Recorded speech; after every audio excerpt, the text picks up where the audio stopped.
नमस्कार दोस्तों, ब्लॉकटिकल में आप सभी का स्वागत है।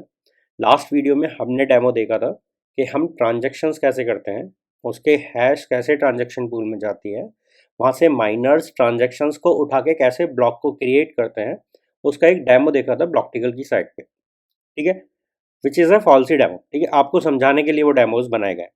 नाउ जो आज हम टॉपिक करने वाले हैं वो है Merkle tree. Merkle tree. So ये जो टॉपिक है ये क्यों इम्पोर्टेंट है, क्योंकि मैंने जब लास्ट टॉपिक पढ़ाया था आपको या डेमो दिया था तो मैंने वहाँ पे दिखाया था जो मेरा पहला ट्रांजैक्शन था।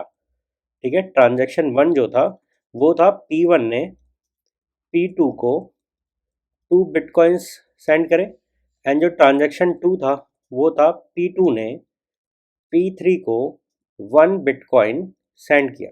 एंड जब ये कलेक्टिव एक ब्लॉक में आए तो आपने ब्लॉक में देखा था कि वहाँ पे आया था एक मर्कल डेटा। वो मर्कल डेटा ये था। ठीक है, जो आपको मैंने दिखाने के लिए कहा कि भैया ये डेटा जो ट्रांजैक्शन डेटा है मेरा एक ब्लॉक में जाके सेव होता है ना। किस फॉर्म में सेव होता है, तो वो मेरा मर्कल डेटा था आपको दिखाने के लिए केवल, एंड उसकी एक मर्कल रूट क्रिएट हुई थी। मर्कल रूट क्रिएट हुई थी। सो ये जो डेटा स्ट्रक्चर हमने यूज किया था, इस डेटा स्ट्रक्चर को इंटरनली हम बोलते हैं मर्कल ट्री। ठीक है, ये मर्कल ट्री बेसिकली एक डेटा स्ट्रक्चर है जो ब्लॉकचेन्स में ट्रांजैक्शंस को स्टोर करने के काम आता है। क्यों? क्योंकि यहाँ पे वेरिफिकेशन इजी हो जाती है।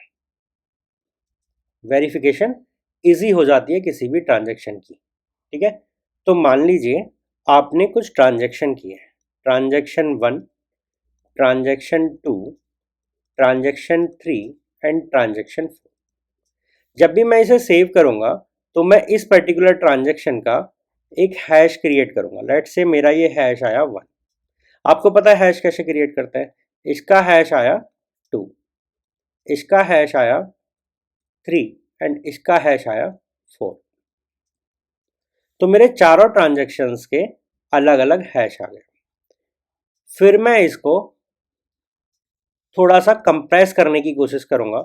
नाउ मैं इन दोनों को कलेक्टिवली लूंगा, कॉन्कैटिनेट करूंगा जो हैशेस हैं। ठीक है, hash one plus hash two करूंगा, कॉन्कैटिनेट करूंगा और इसका एक नया हैश क्रिएट करूंगा which is hash one two. Same way मैं आगे के पेयर्स बनाता हुआ जाऊंगा और मैं आगे के हैश क्रिएट करूंगा। यहाँ का बनेगा हैश थ्री फोर। तो मेरी एक नेक्स्ट लेयर बन गई।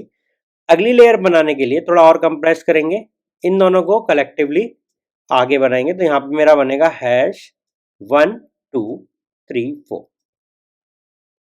ठीक है, ये मेरा हैश बना, एंड मान लीजिए ये मेरा लास्ट हैश है, इसको मैं आगे नहीं बढ़ा सकता। तो इस पर्टिकुलर हैश को मैं बोलूंगा मर्कल रूट। एंड ये मेरा पूरा मर्कल ट्री बना, जहां पे ये जो लेयर है, ये वाली जो लेयर है, ये मेरी डेटा लेयर है जो कि मेरा रॉ डेटा है जिसको मैं सेव नहीं करता, बट बाकी का जो है उनको मैं हैश फॉर्म में सेव करता हूं। तो ये मेरी यहाँ पे लीफ लेयर हो गई, लीफ नोड्स। एंड ये जो लेयर है ये मेरी हो गई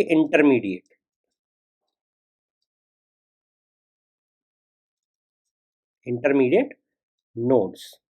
अब जो लास्ट डेमो में हमने देखा था कि हमने बात करी थी वहां पे मर्कल रूट के बारे में for transaction one and transaction two. तो देखो क्या हुआ होगा, उसको एक बार एनालाइज कर लेते हैं। तो मेरा डेटा क्या है, पीयर वन ने 2 बिटकॉइन सेंड करे थे पीयर टू को। सेकंड डेटा क्या है, पीयर टू ने 1 बिटकॉइन सेंड किया था पीयर थ्री को। ये मेरा एक्चुअल डेटा है, इसका एक हैश क्रिएट हुआ, लेट्स से हैश वन। ठीक है, इसका एक हैश क्रिएट हुआ हैश टू,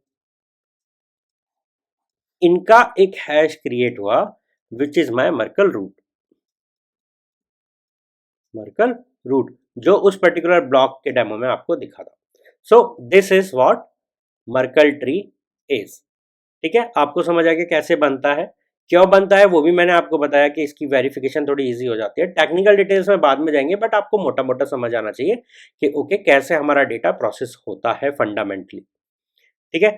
सो अगली वीडियो में मैं जस्ट आपको एक आइडिया दूंगा कि पीयर टू पीयर नेटवर्क कैसे वर्क करता है, उसका एक डेमो देखेंगे। वहां पे हम देखेंगे कि पीयर टू पीयर नेटवर्क कैसे वर्क करता है। वो डेमो आपको ब्लॉकटिकल की साइट पे मिल जाएगा, अगर आप जाके वहां पे देखना चाहते हो तो वहां पे देख सकते हो। ठीक है, मिलते हैं आपको नेक्स्ट वीडियो में।